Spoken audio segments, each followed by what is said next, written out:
اللهم إني أسلمت نفسي إليك ووجهت وجهي إليك وفوضت أمري إليك. السلام عليكم ورحمة الله وبركاته. ازيكم يا حلوين؟ عاملين ايه؟ يا رب دايما تبقوا بخير وبأحسن حال، وتشرفيني وتنوريني في القناة. النهاردة الفيديو بتاعنا حلو جدا، فيديو كده في شوارع اسكندرية. كنت اليوم ده رايحة عند الدكتور استشارة يعني، وكنت نازلة بدري شوية عن ميعاد الدكتور، وكمان قلت اخلص الدكتور واتمشى شوية، لان انا كنت حاسة ان انا نفسيتي تعبانة جدا، وكنت مكتئبه وحاسه ان انا دخلت في دور اكتئاب كده. فكنت حاسه ان انا لا، انا عايزه اخرج بقى من الجو ده، عايزه اخرج اغير شكل البيت، اغير مناظر، عايزه اتمشى في الشارع كده بلا هدف. زي ما بقول لكم دايما التمشيه اللي بلا هدف دي بجد ممتعه جدا. فقررت اليوم ده ان انا هخلص عند الدكتور وهتمشى شويه.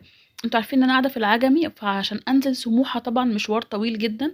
فهنا كنت وصلت سموحه، حبيت كده اصور لكم اول لقطه جت معاكم اللي هي عند باب شرق اللي انا بغير فيها العربيه. تمام؟ فانا هنا كنت في سموحه، خلصت عند الدكتور. الدكتور بيبقى موجود في قدام كده مركز الصفوة للعيون، يعني بعديه كده بشويه، طبعا معروف المكان ده.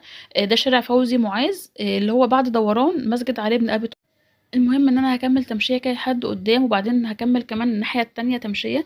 انا بحب التمشيه في سموحه جدا، بحس ان هي هاديه. انا بحسها هاديه جدا عن محطه الرمل وعن المنشيه وعن الاماكن الزحمه دي. فانا بحس ان سموحه لا، هاديه يعني. كمان الحته اللي قدام اللي قبل ما نيجي المنطقه دي، اللي هي عند الدوران، دوران سموحه اللي قدام، اللي عند قبل مستشفى المدينه للمراه ومجمع المدينه والمنطقه دي، انا بحبها جدا، بحب اتمشى فيها قوي. طبعا ده غير التمشية على البحر، ان التمشية على البحر بصراحة تحفة قوي. بس التمشية على البحر بتكون بالنهار احلى كتير من التمشية بالليل. التمشية بالليل بحب اتمشى في اماكن هادية، انما لو بالنهار اتمشى على البحر بيبقى لون البحر كده مع ريحة اليود اللي طالع من البحر تحفة جدا جدا.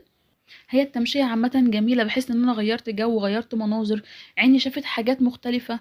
لان قعدة البيت صراحة بتجيب اكتئاب. قعدة البيت لما بتطول بتبقى فيها زهق وملل واكتئاب وكآبة كده. طبعا البيوت نعمة من عند ربنا وفضل، يا رب يحفظ لنا كل بيوتنا وما يحرمناش من نعمة البيت والدفى اللي في البيت.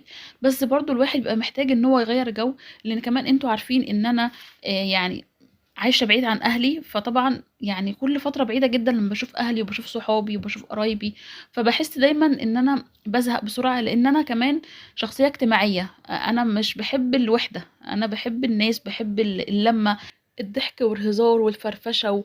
وبحب ان انا اقعد مع ناس فيها طاقة ايجابية، ناس مش بتدي طاقة سلبية. عارفين الناس اللي قعدتها حلوة، الناس اللي تقعدي معاها تحس ان انتي فضفضتي وضحكتي وهزرتي وعملتي حاجات كتيرة تريح النفسية. انا بحب الناس دي قوي، يعني اي ناس بيبقى كل كلامها شكاوي وكلام كده طاقة سلبية، بصراحة ما بحبش اقعد معاهم. نعم طبعا، يعني احنا بنبقى محتاجين اوقات مثلا نفضفض مع اصحابنا، نتكلم نشتكي من حاجة مضايقانا، بس مش طول الوقت، فاهمين؟ يعني هو مجرد وقت نخلص شكاوينا ونخلص حكاوينا وحاجات اللي هي تعبانة نفسيا دي، وبعدين بقى نقلب على طول للضحك والهزار والفرفشة والكلام الحلو. انتوا فاهمين الفكرة؟ فانا بحب قوي القعدة الحلوة. فكمان ان انا بقى بقعد لوحدي كتير، يعني مش مختلطة بحد، ماليش علاقة بحد خالص.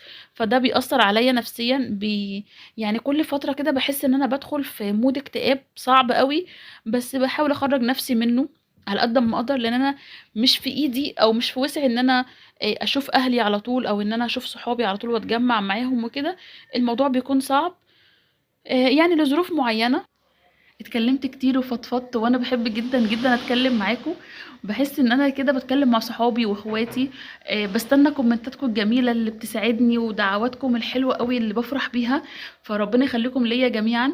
مش عايزه اطول عليكم الفيديو اكتر من كده عشان ما تزهقوش. انتوا عارفين ان انا بحب اعمل لكم فيديوهات مختصره عشان ما يكونش فيها ملل وكده. المهم يا رب يكون الفيديو عجبكم النهارده واتبسطتوا معايا، وحسيتوا كده ان انتوا خرجتوا كده وخدتوا جولة سريعة في شوارع سموحة. استنوني الفيديو الجاي، ما تنسوش اللايك واشتراك في القناة وتعليق حلو كده اذا كانت الجولة عجبتكم ولا لا. مع الف سلامة حبايب قلبي، في حفظ الله.